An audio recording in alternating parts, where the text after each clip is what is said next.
I welcome you to this session of ISO 9001-2015, and today we are going to talk about clause number 7.1.5.2, measurement traceability.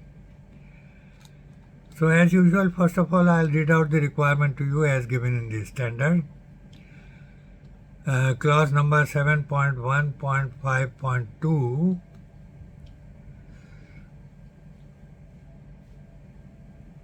measurement traceability. When measurement traceability is a requirement or is considered by the organization to be an essential part of providing confidence in the validity of measurement results, measuring equipment shall be A, B, C. There are 3 points in this. A.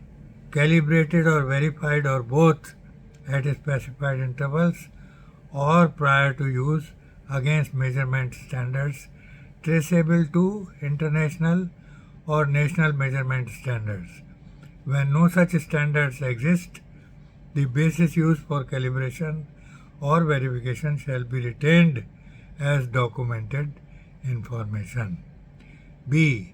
Identified in order to determine their status. C.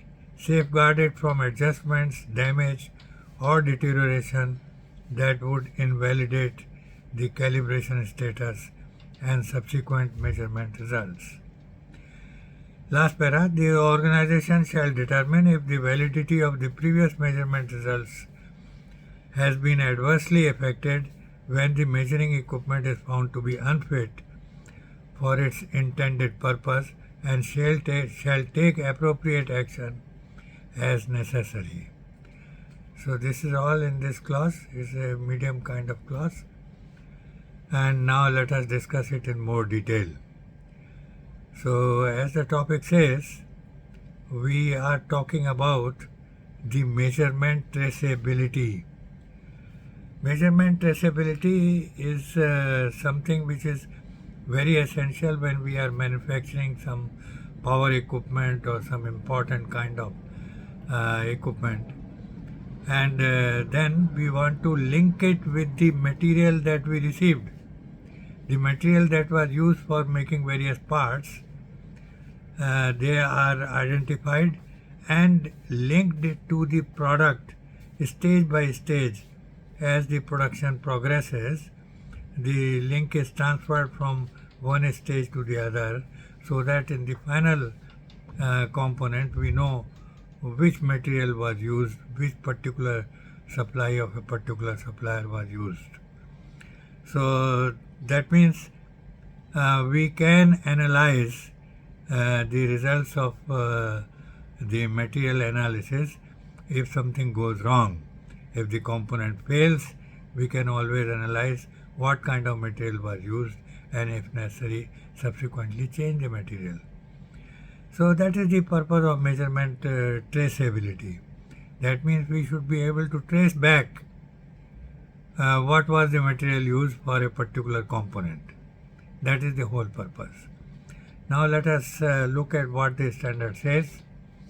When the measurement traceability is a requirement or is considered by the organization to be an essential part of providing confidence in the validity of measurement results, measuring equipment shall be A. It shall be calibrated or verified, or both, may be calibrated and verified, both, at specified intervals. This interval has to be decided by the user, depending on what kind of use is happening, or prior to use. Maybe you can say that prior to use, the instrument shall be calibrated against measurement standards which are traceable to international or national measurement standards. So the linkage should be available to us when we are calibrating a particular instrument with a standard.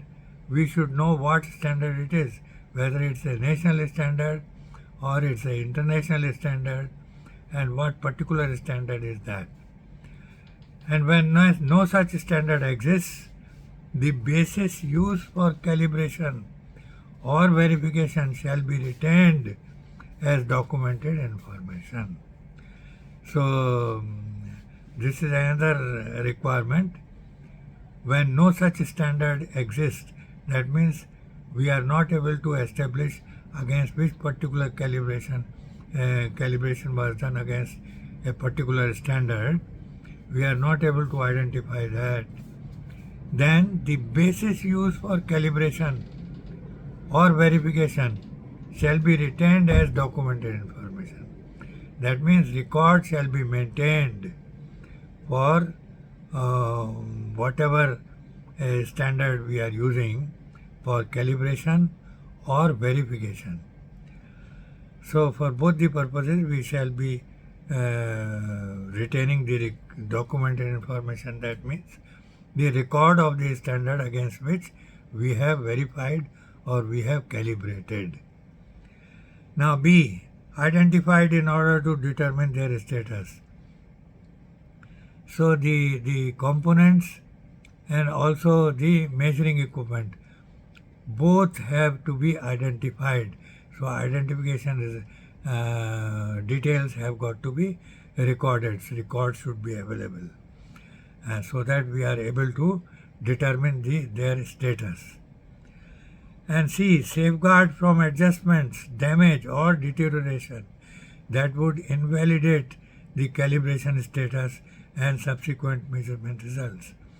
So whatever is the calibrated equipment, calibrated instrument, we have to ensure that the calibration status of that particular instrument is, if it is damaged or deteriorated, then invalidate the calibration status.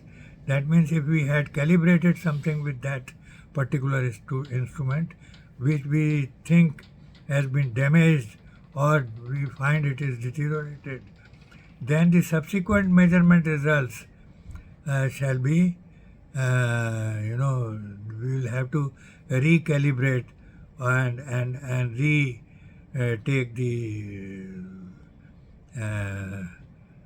retake the measurements.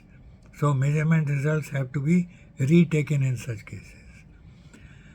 Now last para says the organization shall determine if the validity of previous measurement results has been adversely affected when measuring equipment is found to be unfit for its intended purpose and shall take appropriate action as necessary. So the organization has to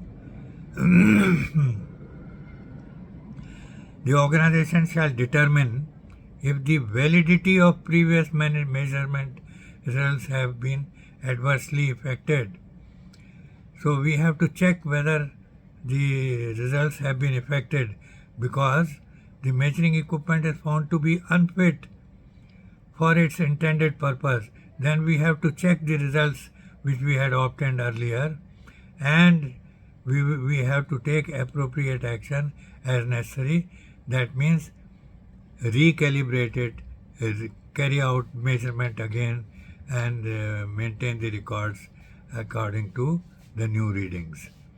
So we have to be very cautious about this, that when the validity of the previous measurement results is adversely affected or found affected, and when the measurement equipment is found to be unfit, then the intended purpose shall take the appropriate action as necessary.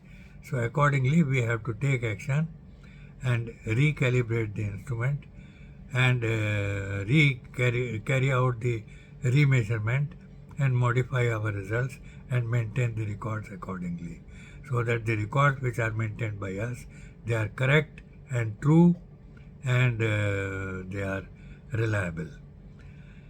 So that's all in this measurement traceability. I hope you have understood the requirement, but if there is any doubt, please give your comment below this video and I'll try to explain to you once again. And if you are liking my video, please give me a like, give me a thumbs up, and I shall feel very happy If you share my videos with your friends and colleagues who are working in the same field, working for ISO, either in your organization or in some other organization, so that they can also benefit from this discussion which is happening between us and the exchange of knowledge which is taking place. And please do not forget to subscribe to my channel and also press the bell icon so that as and when I load my video, the video information will reach you and you will be able to see my videos without any delays. So thank you very much and see you again next time against clause number 7.1.6, which is organizational knowledge. Okay, see you. Bye bye. See you next